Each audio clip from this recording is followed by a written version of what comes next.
بسم اللہ الرحمن الرحیم۔ دوستو، آج کی اس ویڈیو میں آپ کے سامنے ایک ایسی لڑکی کی کہانی پیش کرنے جا رہے ہیں جس کی ساس کو راہ راست پر لانے کے لیے ایک جن زادی نے اس کی مدد کی۔ شادی کچھ لوگوں کے لیے خوشیوں کا پیغام لاتی ہے تو کچھ لوگوں کے لیے سراپا غم بن جاتی ہے۔ میرا شمار بھی ان لوگوں میں ہوتا ہے جو شادی کے بڑے خوبصورت خواب آنکھوں میں سجا لیتے ہیں، مگر وقت کی دھوپ سارے خوش رنگ ارمان جھلسا دیتی ہے، جیسے گرمی کی دھوپ کپڑوں کے رنگ پھیکے کر دیتی ہے۔ ابھی میری شادی کا تیسرا دن تھا جب میری ساس اماں کمرے میں تشریف لائی۔ میں احتراماً ادب سے کھڑی ہو گئی۔ انہوں نے ناقدانہ نظروں سے کمرے کا جائزہ لیا اور صفائی پر اچھا خاصا لیکچر سنا دیا۔ میں سر جھکائے سنتی رہی۔ پھر وہ جانے لگی تو مخاطب ہوئی، بہو یاد آیا، میں تو کچھ اور کہنے آئی تھی۔ صبح ریحان آفس اور سویٹی کالج چلی جاتی ہے اور گھٹنوں میں درد کی وجہ سے مجھ سے کچھ ہوتا نہیں۔ پہلے تو کام والی تھی، مگر اب تم آ گئی ہو نا، اس لیے صبح یاد سے 7 بجے ناشتہ بن جائے۔ ہر صورت اب تم گھر بار کی مالکہ ہو، یہ سب تمہاری ذمہ داری ہے۔ یہ کہہ کر ساس کمرے سے چلی گئی اور میں ہکا بکا سر پکڑ کر بیٹھ گئی۔ لو مہا بی بی، تمہاری والدہ نے تو ناہید بابی کو 15 دن بعد کام پر لگایا تھا اور یہاں تمہاری ساس نے تو آتے ہی تمہیں کام سونپ دیا۔ خیر، میں نے جلدی سے کپڑے تبدیل کیے۔ ریحان کمرے میں آئے تو انہیں شوق لگا۔ مجھے دیکھ کر حیرت سے بولے، ماہا تم نے اتنی جلدی اپنا ڈریس چینج کر لیا؟ مہمانوں کی وجہ سے تو میں نے تمہیں جی بھر کر دیکھا بھی نہیں تھا۔ میں نے ایک شکوہ کناں نظر ان پر ڈالی اور بیڈ کی طرف آ گئی۔ موبائل پر 5 بجے کا الارم سیٹ کیا، ساتھ ہی آنکھیں آنسوؤں سے بھر گئی۔ اپنے گھر میں تمہیں اپنی مرضی سے اٹھنے کی آتی تھی۔ خیر، الارم لگایا، سر سے لے کر پاؤں تک چادر تان لی تاکہ ریحان کو اندازہ ہو جائے کہ میں ناراض ہوں اور مجھے ان سے کوئی بات نہیں کرنی۔ بڑی مشکل سے سو پائی تو الارم کی آواز نے جگا دیا۔ دل چاہا پھر سو جاؤں، ابھی تو سوئی تھی، مگر ساس کے خوف نے اٹھنے پر مجبور کر دیا۔ الارم بند کر کے ریحان کو دیکھا جو خواب خرگوش کے مزے لے رہے تھے۔ دل چاہا کہ انہیں اٹھا دوں کہ مجھے کچھ بتا تو دیں، کچن کہاں ہے، چیزیں کہاں رکھی ہوں گی، مگر پھر خود ہی اٹھ کر کمرے سے باہر نکل آئی۔ سارا گھر سائیں سائیں کر رہا تھا اور سوائے میرے سب مزے سے سو رہے تھے۔ کچن ڈھونڈ کر فریج کا جائزہ لیا، آٹا نکال کر باہر رکھا، کل کا کافی سالن پڑا تھا۔ پھر کمرے میں آ کر وضو کیا، نماز سے فارغ ہو کر کچن کی راہ لی۔ پراٹھے بنا رہی تھی کہ ریحان کچن میں آ گئے۔ میرا خیال تھا وہ اتنی جلدی کچن کا کام کرتے دیکھ کر حیران ضرور ہوں گے اور پوچھیں گے کہ تم یہاں کیا کر رہی ہو، مگر وہ تو آرام سے مجھے سب گھر والوں کی پسند ناپسند کے بارے میں بتانے لگے۔ میری بہن سویٹی ناشتے میں پراٹھے کے ساتھ مکھن لیتی ہے، امی کو سالن پسند ہے اور مجھے پراٹھا آملیٹ کے ساتھ اچھا لگتا ہے۔ ان سب باتوں میں بس ایک بات نہیں تھی کہ ماہا تمہیں کیا پسند ہے ناشتے میں۔ اہم تھا تو بس اپنی پسند اور ناپسند کا تذکرہ۔ 6:45 تک میں نے ناشتہ ریڈی کر کے ٹیبل پر سیٹ کر دیا۔ اسی وقت میری ساس اور میری نند سویٹی پہنچ گئی اور سب نے یوں ناشتہ کیا جیسے یہ تو معمول کی روٹین ہو۔ نہ مجھے کسی نے سراہا، نہ ہی تعریفی کلمات سے نوازا۔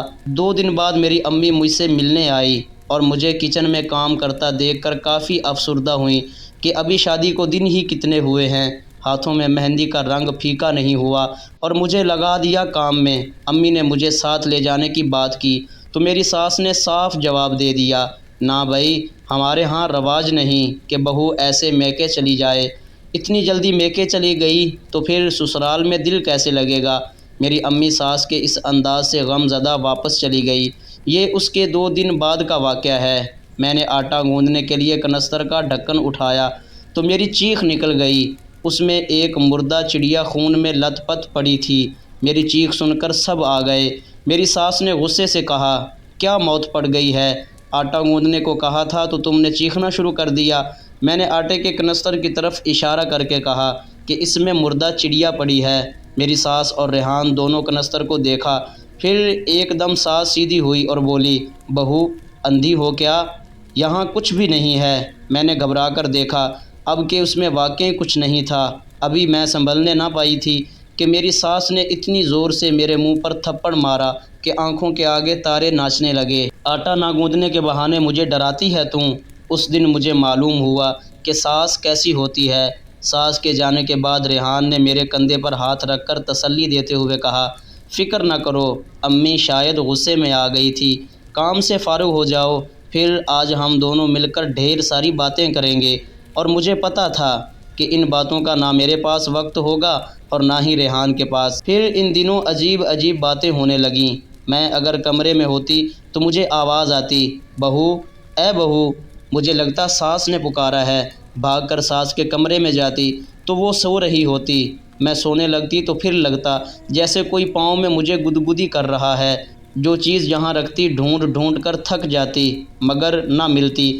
ساس سے ڈانٹ الگ کھاتی۔ ایک دن میرے بھیا مجھے کچھ دنوں کے لیے لینے آ گئے۔ میرے لیے تو جیسے عید ہو گئی۔ اتنی منت سماجت کے بعد میری ساس نے مجھے جانے کی اجازت دی۔ یہ میں ہی جانتی ہوں۔ میکے آ کر مجھے وہ بات نظر آئی جو پہلے کبھی نظر نہیں آئی تھی۔ جو میرے ساتھ میری ساس وہاں سلوک کر رہی تھی وہ میرے اپنے گھر میں میری بھابھی کے ساتھ میری امی کر رہی تھی۔ میں نے سوچ لیا کہ میرے ساتھ میری ساس کا سلوک چاہے جتنا بھی خراب رہے مگر اپنی امی کا برین واش کر کے ہی جاؤں گی۔ میں نے آہستہ آہستہ امی کے دماغ میں بٹھانا شروع کر دیا کہ امی، جیسا سلوک آپ یہاں بھابھی کے ساتھ کرتی ہیں اس سے زیادہ برا سلوک وہاں میری ساس میرے ساتھ کرتی ہے۔ امی کے دل میں شاید خدا کا خوف آیا۔ بھابھی سے اپنے رویے کی معذرت کی۔ اس پر بھابھی نے بھی آبدیدہ ہو کر کہا کہ آئندہ میں بھی ماں کی طرح آپ کا خیال رکھوں گی۔ ہمارا گھر تو ایک مثالی گھر نظر آنے لگا تھا کہ اتنے میں ریحان مجھے واپس لینے آ گئے۔ میں اس سکون سے واپس آ گئی کہ اب میرا گھر بھی سکون کا گہوارہ بن جائے گا، مگر میرے لیے تو وہ گھر پہلے سے بھی زیادہ جہنم کدہ بن گیا۔ میری ساس نے اپنی بیٹی کے لیے کچھ زیور رکھا تھا، اس میں سے جھمکے غائب ہو گئے۔ ریحان کے آتے ہی گھر میں طوفان آ گیا۔ میرے کمرے کی تلاشی لی گئی تو وہ جھمکے نہ جانے کہاں اور کیسے پر میرے ڈریسنگ ٹیبل کے دراز میں آ گئے۔ جھمکوں کا ملنا تھا کہ میری ساس نے میری پٹائی شروع کر دی اور نہ جانے مجھے اور میرے خاندان کو کیا کیا کچھ سنا ڈالا۔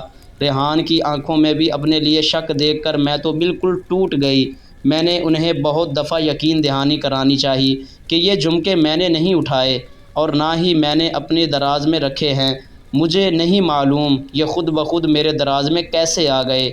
ہو سکتا ہے اسے کسی اور نے رکھا ہو پر میری بات کسی نے نہیں مانی۔ ریحان کہنے لگے، تم کیا سمجھتی ہو؟ کیا یہ جھمکے میری امی نے یا میری بہن نے تمہارے دراز میں رکھے ہیں؟ وہ ایسا کیوں کریں گی؟ میں بہت روئی پیٹی اور یوں ہی روتے روتے میری آنکھ لگ گئی۔ اچانک میری آنکھ کھلی تو میرے پاس ایک کارڈ پڑا تھا، ساتھ ہی کمرے میں ایک عجیب سی خوشبو پھیلی ہوئی تھی۔ میں نے وہ کارڈ اٹھایا تو میں پڑھ کر خوش ہو گئی کہ ریحان کو مجھ پر اعتبار آ گیا ہے، کیونکہ اس کارڈ پر لکھا تھا معذرت۔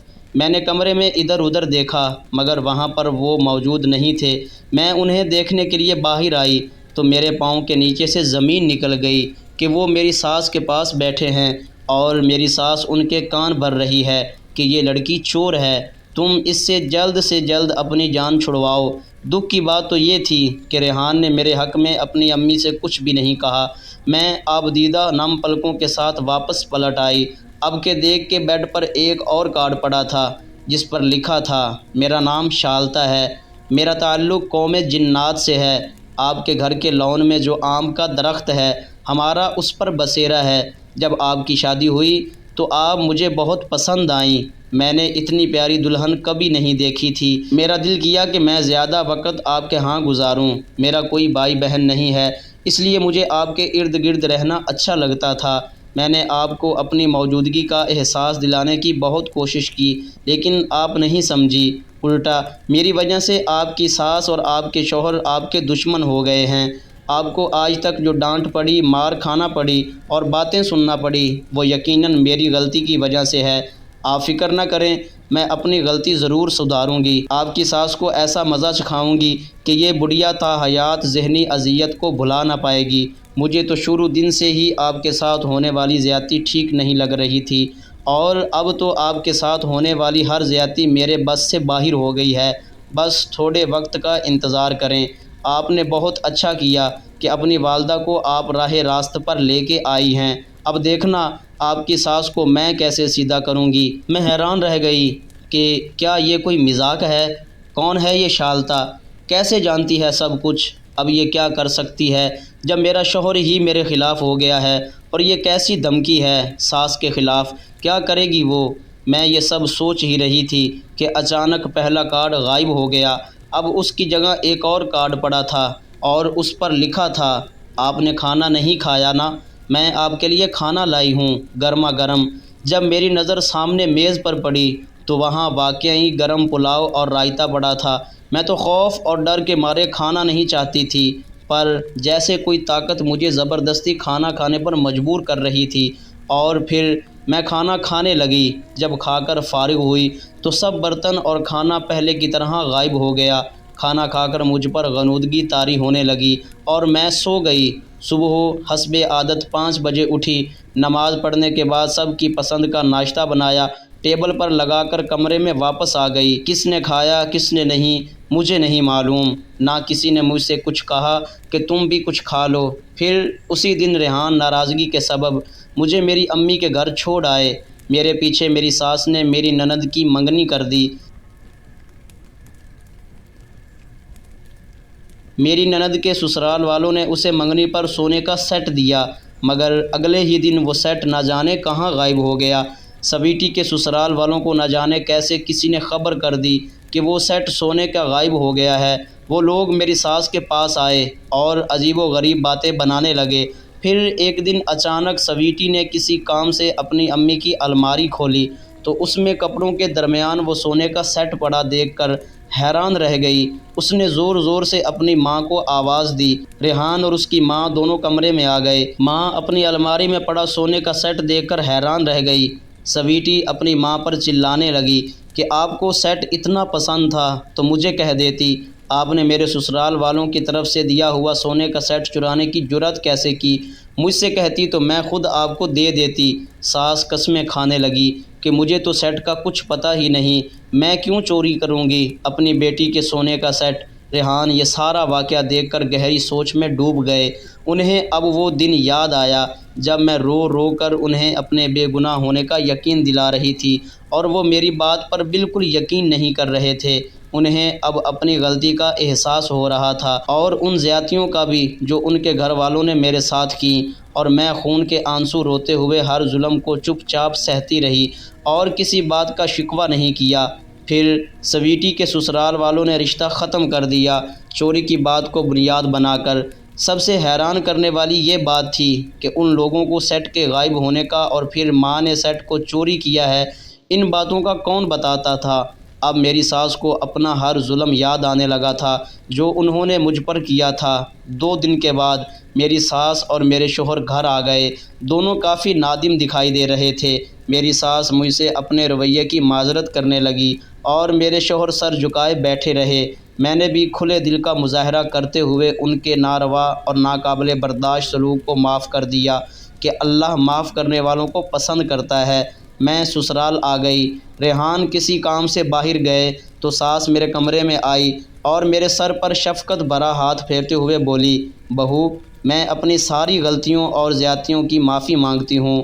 میں نے کافی غور کیا اور یہ بات میرے دل میں بیٹھ گئی ہے کہ واقعی میں نے تمہارے ساتھ بہت زیادتی کی تھی، بہو مجھے معاف کر دو۔ یہ سن کر میں ان کا ہاتھ پکڑ کر بولی، آپ بڑی ہیں، میری ماں کی جگہ ہیں، آپ مجھ سے معافی نہ مانگے، اور میں دلی طور پر ساری باتیں بھول گئی ہوں، جو ہونا تھا وہ ہو گیا۔ یہ سن کر ساس نے میرے ماتھے کا بوسہ لیا اور بولی، بہو کل صبح سے میں اور سویٹی اٹھ کر ناشتہ بنائیں گے، تمہیں پریشان ہونے کی ضرورت نہیں۔ اگر تم سے ریحان کوئی روکھی سوکھی بات کرے تو مجھے بتانا، میں اس کے بھی کان کھینچوں گی۔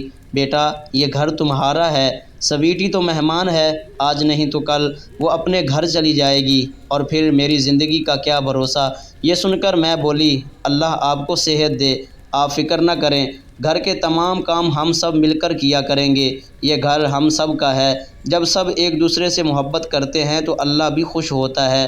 ساس نے پھر میرے سر پر شفقت سے ہاتھ پھیرا اور ڈھیر ساری دعائیں دیتی ہوئی کمرے سے چلی گئیں۔ ساس کے جانے کے بعد میں حیران پریشان سوچ رہی تھی کہ اچانک اتنی خوشنما تبدیلیاں میری ساس اور شوہر میں کیسے آ گئیں۔ کہ اچانک ہی میرے سامنے ایک کارڈ نمودار ہوا۔